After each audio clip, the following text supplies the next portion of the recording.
Hello everyone, welcome back to Nepal Online School. आज हामी relationship between quality of work life, productivity and readiness to चेन्जको रिलेसनशिपको बारेमा कुराहरू गर्न गइरहेका छौँ। अब हामीले quality of work life, productivity र रेडिनेस टु चेन्जको कस्तो खालको रिलेसनशिप हुन्छ त भन्दा there exist a positive relationship between HRM outputs होइन। एचआरएम आउटपुट्स भनेको हाम्रो तीनटा कुराहरू भयो। यो तीनटा कुराहरूको चाहिँ हाम्रो पोजिटिभ रिलेसनशिप हुन्छ भनेर भनेको छ। अब क्वालिटी अफ वर्क लाइफहरू इन्क्रिज भयो भने के हुन्छ त? क्वालिटी अफ वर्क लाइफ भनेको चाहिँ हाम्रो एउटा गुड वर्किङ इन्भाइरोमेन्ट हो। जुन कुरा चाहिँ अब राम्रो भयो अथवा इन्क्रिज भयो भने it motivates employees for higher level of performance. इम्प्लोइजहरूले चाहिँ आफ्नो पर्फर्मेन्सहरू हायर लेभलमा दिनको लागि मोटिभेट गर्छ अथवा इन्सपायर गर्छ होइन। अब on the other hand readiness to change means an adaptability of a certain change in the organisational environment. अर्गनाइजेसनलको इन्भाइरोमेन्टहरूमा सर्टेन खालको चेन्जहरू आयो भने त्यो अथवा चेन्जहरू भयो भने चाहिँ एडप्ट हुनुपर्ने होइन। अब त्यो इन्भाइरोमेन्ट अनुसार आफूले एडप्टेबिलिटीको फिलिङ्सहरू ल्याउनु पऱ्यो र त्यही इन्भाइरोमेन्ट अनुसार चाहिँ कामहरू गर्दै जानु पऱ्यो होइन। Employees have a positive desire for change होइन। इम्प्लोइजहरूले चाहिँ के चाहन्छन् त भन, उनीहरूको एउटा चाहना चाहिँ के हुन्छ त अथवा इच्छा के हुन्छ त? चेन्ज ल्याउन खोज्ने उनीहरूको इच्छा हुन्छ होइन। When the employees of an organization are taking initiative for change and working environment, the organizational productivity can be increased भनेको के हो त? अब अर्गनाइजेसनको प्रोडक्टिभहरू पनि इन्क्रिज हुनसक्छ। जस्तै वर्किङ लाइफ राम्रो हुने, त्यसपछि अब रेडिनेस टु चेन्ज भनेको चेन्ज ल्याउनको लागि जागरुक हुने होइन इम्प्लोइजहरू। यस्तो खालको कुराहरू, पोजिटिभ कुराहरू आइसकेपछि के हुन्छ त? प्रोडक्टिभिटी बढ्न सक्छ। प्रोडक्टिभिटी बढ्नु भनेको एउटा अर्गनाइजेसनको राम्रो ग्रोथ हुनु हो होइन। त्यो कुराहरूको रिलेसनसिप चाहिँ सबै पोजिटिभ छ होइन। यो तीनटा कुराको रिलेसनसिप चाहिँ एकदम पोजिटिभ छ भनेर भन्न सकिन्छ है त। जस्तै अब हामीले एउटा डायग्रामबाट पनि बुझ्न सक्छौँ यसलाई। जस्तै हामी एउटा वाइ एक्सिस र एक्स एक्सिस लिन्छौँ होइन।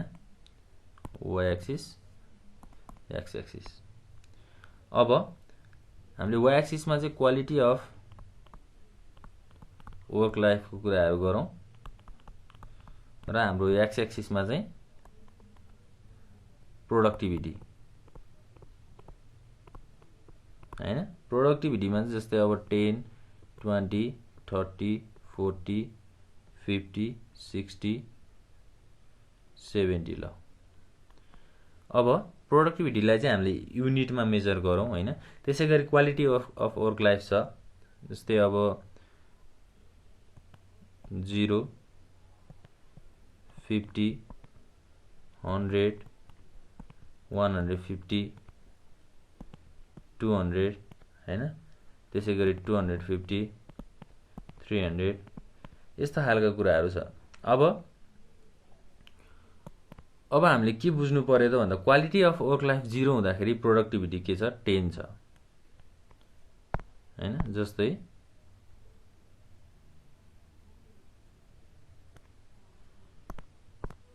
प्रोडक्टिभिटी चाहिँ 10 छ सपोज गरौँ है त ल। अब हामीले माथिदेखि नै कुरा गरौँ नि त होइन। जस्तै क्वालिटी अफ वर्क लाइफ 300 हुँदाखेरि होइन, युनिटमा मेजर गर्दाखेरि यसको प्रोडक्सन कति भएको छ त? 60 युनिट चाहिँ हाम्रो प्रोडक्टिभिटी आएको छ भनेको मतलब अब quality of work life increment भयो अथवा इन्क्रिज भयो र रेडिनेस अफ चेन्जहरू हाम्रो पोजिटिभ आयो भने के हुन्छ त? अब इम्प्लोइजहरू चाहिँ मोटिभेट हुन्छन् होइन। उनीहरू आफ्नो काममा चाहिँ हायर पर्फर्मेन्स दिन खोज्छन् उनीहरूले। जस्तै क्वालिटी अफ वर्क लाइफ 300 छ भने प्रोडक्टिभिटी के भएको छ त यहाँ?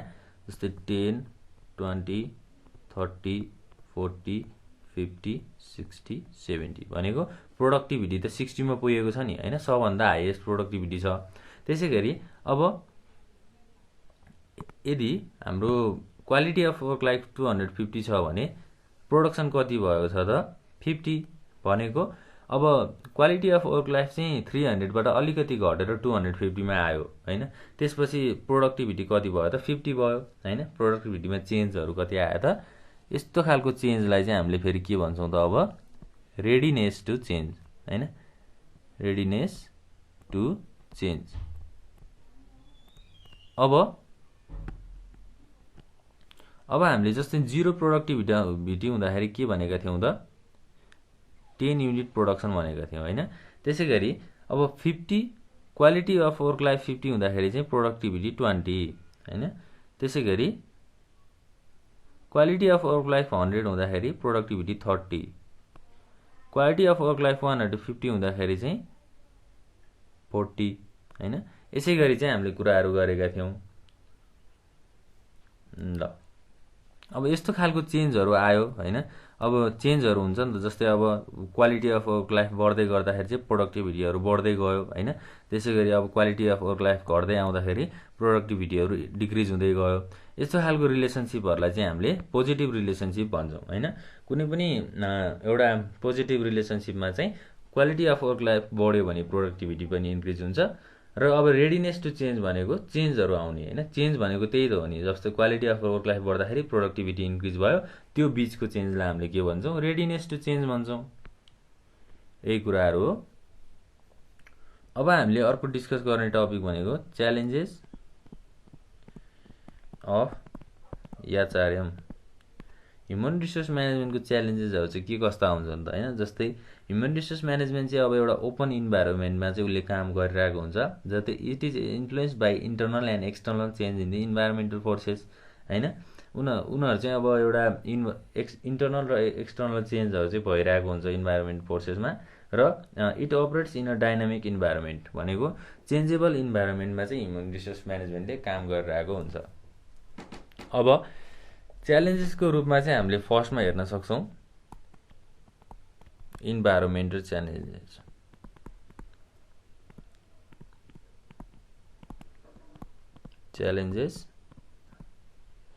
त्यसैगरी सेकेन्डमा छ अर्गनाइजेसनल च्यालेन्जेस।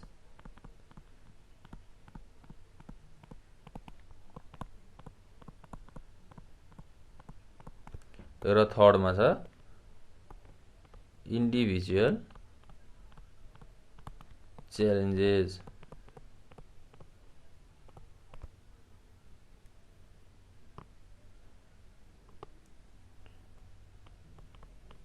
अब इन्भाइरोमेन्टल च्यालेन्जेस भनेको चाहिँ के हो त? हामीले फर्स्टमा इन्भाइरोमेन्टल च्यालेन्जेसको कुराहरू गरौँ।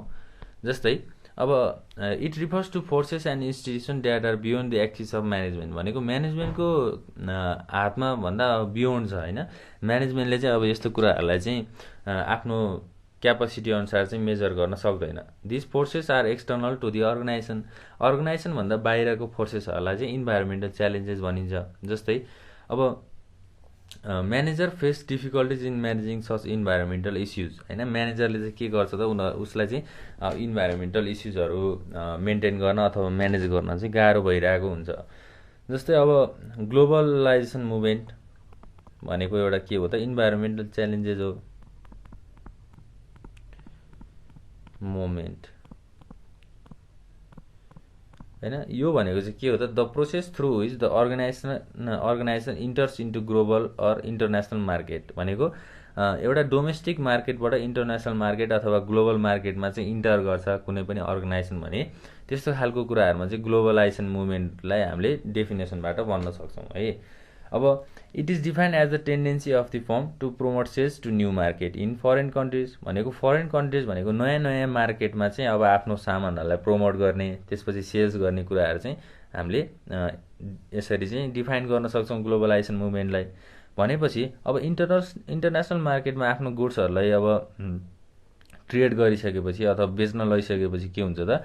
कम्पिटिटिभ मार्केट हुन्छ, त्यहाँ त कम्पिटिसनहरू भइरहेको हुन्छ। अब एचआर भनेको चाहिँ HR itself has become globalize हैन। एचआर चाहिँ आफू ग्लोबलाइज हुनुपर्छ। त्यसपछि अर्गनाइजेसनको पोलिसिज फेसिलिटिजहरू इम्प्लोइजहरूलाई चाहिँ अब एज पर द रेट हैन। ग्लोबलाइजेसन मुभमेन्टमा चाहिँ अब यो कुराहरूलाई सबैलाई ध्यान दिनुपर्छ। त्यही भएर हाम्रो मेजर इन्भाइरोमेन्टल च्यालेन्जेसमा चाहिँ ग्लोबलाइजेसन मुभमेन्ट आउँछ ए नम्बरमा। त्यसैगरी बीमा चेन्ज इन इकोनोमिक आउटलुक हैन। इकोनोमिक आउटलुकमा पनि चेन्ज आउँछ। जस्तै economic environment refers to all the environmental forces and surroundings of the organization हैन। अर्गनाइजेसनको सबै इकोनोमिक फोर्सेस र सराउन्डिङ्सलाई चाहिँ हामीले के भन्छौँ त? इकोनोमिक इन्भाइरोमेन्ट भन्छौँ, जसले चाहिँ अर्गनाइजेसन गोलमा चाहिँ एकदमै इन्फ्लुएन्स गरिरहेको हुन्छ हैन। अर्गनाइजेसनको अब्जेक्टिभमा एकदमै इन्फ्लुएन्स भइरहेको हुन्छ। जस्तै economic environment consist of economic system हैन। के कुराहरू कन्सिस्ट गर्ने रहेछ त? इकोनोमिक सिस्टमहरू कन्सिस्ट गर्ने रहेछ। जस्तै economic policies, business cycle, balance of payment, tax etcetera भनेको सबै के हो त एउटा इकोनोमिक आउटलुक हो। इकोनोमीले चाहिँ के गरिरहेको हुन्छ त अर्गनाइजेसनको कामहरूमा एउटा भाइटल रोल प्ले गरिरहेको हुन्छ र यो चेन्जलाई अब अथवा यो इकोनोमिक आउटलुकको चेन्जहरूलाई पनि इन्भाइरोमेन्टल च्यालेन्जेसमा लिइन्छ हैन। यो कुराहरू चाहिँ एउटा ह्युमन रिसोर्स म्यानेजमेन्टले चाहिँ राम्रोसँग अपरेट गर्नुपर्छ, ध्यान दिनुपर्छ। त्यसै गरी सीमा छ अब change in political environment. Political environment भनेको अब जस्तै अब डिफ्रेन्ट पार्टिजहरू हुन्छन् पोलिटिकल इन्भाइरोमेन्टमा हैन। त्यो पार्टिजहरूको अब रुल्सहरू हुन्छ हैन। जस्तै अब नेपाल गभर्मेन्टको अहिले एउटा रुल्स छ, त्यो रुल्स अनुसार चाहिँ अब संस्थाहरूले कसरी काम गर्ने भनेर पोलिसिजहरू बनाएको छ हैन। Political surroundings effect and influence the output and productivity of the organisation. अर्गनाइजेसनको प्रोडक्टिभिटी र आउटपुटलाई चाहिँ पोलिटिकल सराउन्डिङ्सले चाहिँ इन्फ्लुएन्स पारेको हुन्छ अथवा एफेक्ट गरेको हुन्छ हैन। अब के कुराहरू कन्सिस्ट गर्छ पोलिटिकल इन्भाइरोमेन्टमा, जस्तै एउटा पोलिटिकल सिस्टम भयो, इलेक्सन प्रोसिड्युर्स भयो। अब स्टेबिलिटी अफ गभर्मेन्ट भनेको अब कुनै पनि गभर्मेन्टको स्टेबिलिटी कति ड्युरेसनसम्म छ त, जस्तै 2 इयर्स हुनसक्छ, 3 इयर्स हुनसक्छ, 5 इयर्स हुनसक्छ हैन। अब एउटा गभर्मेन्ट आयो भने एउटा रुल्स बनाउने, अर्को गभर्मेन्ट आयो भने अर्को रुल्सहरू बनाइदिने। जस्तै अब 2 इयर्समै अब दुईटा गभर्मेन्ट हाम्रो छ भने हैन, जस्तै एउटा गभर्मेन्टले 1 इयर अपरेट गर्यो, अर्को गभर्मेन्टले अर्को 1 इयर अपरेट गर्यो भने अब दुईटा इयरमा त दुईटा रुल्सहरू आउन सक्छ नि त हैन। त्यो रुल्सहरूलाई त त्यस्तो खालको चेन्जहरूलाई त अर्गनाइजेसनले एड्याप्ट गर्न सक्दैन र पोलिटिकल इन्भाइरोमेन्टले पनि एकदमै चेन्जहरू चाहिँ हाम्रो च्यालेन्जहरू चाहिँ दिइरहेको हुन्छ, च्यालेन्जहरू प्रोभाइड गरिरहेको हुन्छ। त्यसै गरी अर्को चेन्ज इन डी नम्बरमा change in socio cultural environment हैन। अब सोसियो कल्चरल इन्भाइरोमेन्टबाट पनि चेन्जहरू चाहिँ च्यालेन्जहरू चाहिँ आइरहेको हुन्छ। जस्तै अब एउटा सोसाइटीमा के हुन्छ त, organization is operated in the society भनेको कुनै पनि संस्था एउटा सोसाइटीमै फर्म हुने हो हैन। त्यो अर्गनाइजेसनले चाहिँ सोसाइटीमै काम गर्ने हो। It should adapt itself as per social changes हैन that take place in the environment. अब त्यो सोसाइटीमा कस्तो खालको चेन्जहरू आउँछ, अर्गनाइजेसनले आफै त्यस्तो कुराहरूलाई एडप्ट गर्दै जानुपर्छ हैन। Social environment consist of demographics हैन, त्यसपछि प्रेसर ग्रुप्स, अनि अर्को reference groups, social class and the like भनेको सोसाइटीमा त अब धेरै खालको प्रेसरहरू आउन सक्छ हैन। सोसाइटीको मान्छेहरूले चाहिँ अब अर्गनाइजेसन फर्म गर्यो, संस्थाहरू बनायो भने त्यहाँ विरोधहरू गर्न सक्छन्, यस्तो खालको च्यालेन्जहरू हुनसक्छ। यो च्यालेन्जहरूलाई चाहिँ एउटा ह्युमन रिसोर्स म्यानेजमेन्टले चाहिँ राम्रो वेबाट सल्भहरू गर्नुपर्छ। अब यस्तो खालको च्यालेन्जले चाहिँ एउटा एकदम इम्पोर्टेन्ट रोल चाहिँ प्ले गरिरहेको हुन्छ हैन। अर्गनाइजेसनको प्रोडक्टिभिटीमा पनि धेरै असर पारिरहेको हुन्छ। त्यसै गरी ई नम्बरमा जाउँ, चेन्ज इन टेक्नोलोजिकल इन्भाइरोमेन्ट हैन। अब टेक्नोलोजिकल इन्भाइरोमेन्ट भनेको के हो त, it is concern with all the technology surroundings which effect the outcomes and activities of the organisation. अर्गनाइजेसनको आउटकम्स र एक्टिभिटिजहरू भनेको आउटकम्स भनेको के हो त, आउटपुट हैन। अर्गनाइजेसनको आउटपुटमा चाहिँ अब टेक्नोलोजिकल सराउन्डिङले पनि धेरै एफेक्ट गरिरहेको हुन्छ। जस्तै अब मोडर्न वर्ल्ड चाहिँ धेरै ऱ्यापिड चेन्ज छ मोडर्न वर्ल्डमा हैन। टेक्नोलोजीहरू भनेको अब 21st सेन्चुरीमा त नयाँ टेक्नोलोजी, नयाँ इनोभेसनहरू आइरहेको छ हैन। यस्तो खालको चेन्जहरूले चाहिँ के गर्छ त, अर्गनाइजेसनहरूलाई प्रोडक्सन गर्नको लागि, इम्प्लोइको सेटिस्फ्याक्सनको लागि धेरै नै हेल्प गर्छ, धेरै नै मद्दत गर्छ हैन। त्यही भएर टेक्नोलोजिकल इन्भाइरोमेन्टले पनि एकदमै इन्भाइरोमेन्टल च्यालेन्जमा टेक्नोलोजिकल इन्भाइरोमेन्ट पनि एकदमै इम्पोर्टेन्ट छ र यो भनेको एउटा मेजर च्यालेन्ज हो हैन। कुनै पनि अब अर्गनाइजेसनले चाहिँ यस्तो खालको चेन्जहरूलाई एडप्ट गर्नुपर्छ र नयाँ इनोभेसन, नयाँ टेक्नोलोजीहरू युज गरेर आफ्नो आउटपुटहरू अथवा आउटकम्सहरू निकाल्नुपर्छ। जस्तै अब इक्जाम्पलमा हामीले लिन सक्छौँ, telecommunication already makes it relatively easy for many people to work from their home भनेको अब अहिले हाम्रो नेपालमा अहिले के चलिरहेको छ, लकडाउन चलिरहेको छ हैन। अहिले कोरोनाको टाइम छ, मान्छेहरू कतै पनि हिँड्न पाएको छैनन् भनेपछि उनीहरूले वर्क फ्रम होम भनेको त हामीले सबैले सुनेका नै छौँ हैन। अब घरबाट नै हामीले काम गर्न सकिन्छ हैन। घरबाट नै हामीले कम्युनिकेसन गर्न सकिन्छ। यो भनेको एउटा के हो त, टेक्नोलोजिकल इन्भाइरोमेन्ट हो। यस्तो खालको चेन्जहरूलाई पनि एउटा अर्गनाइजेसनले एड्याप्ट गर्नु पर्यो, युज गर्नु पर्यो भन्ने कुराहरू हो। ल अब लगभग हामीले आज के कुराहरू हेरेका छौँ त, च्यालेन्जेस अफ एचआरएम होइन, एचआरएमको च्यालेन्जहरू के हो, त्यसपछि relationship between quality of work life, productivity and readiness to change, यो कुराहरू हामीले गरेका छौँ। अब नेक्स्ट क्लासमा हामीले डिस्कस गर्ने भनेको अर्गनाइजेसन च्यालेन्जेसहरू छ होइन। अब यति भन्दै आज हामी हाम्रो क्लासलाई इन्ड गर्छौँ। Thank you.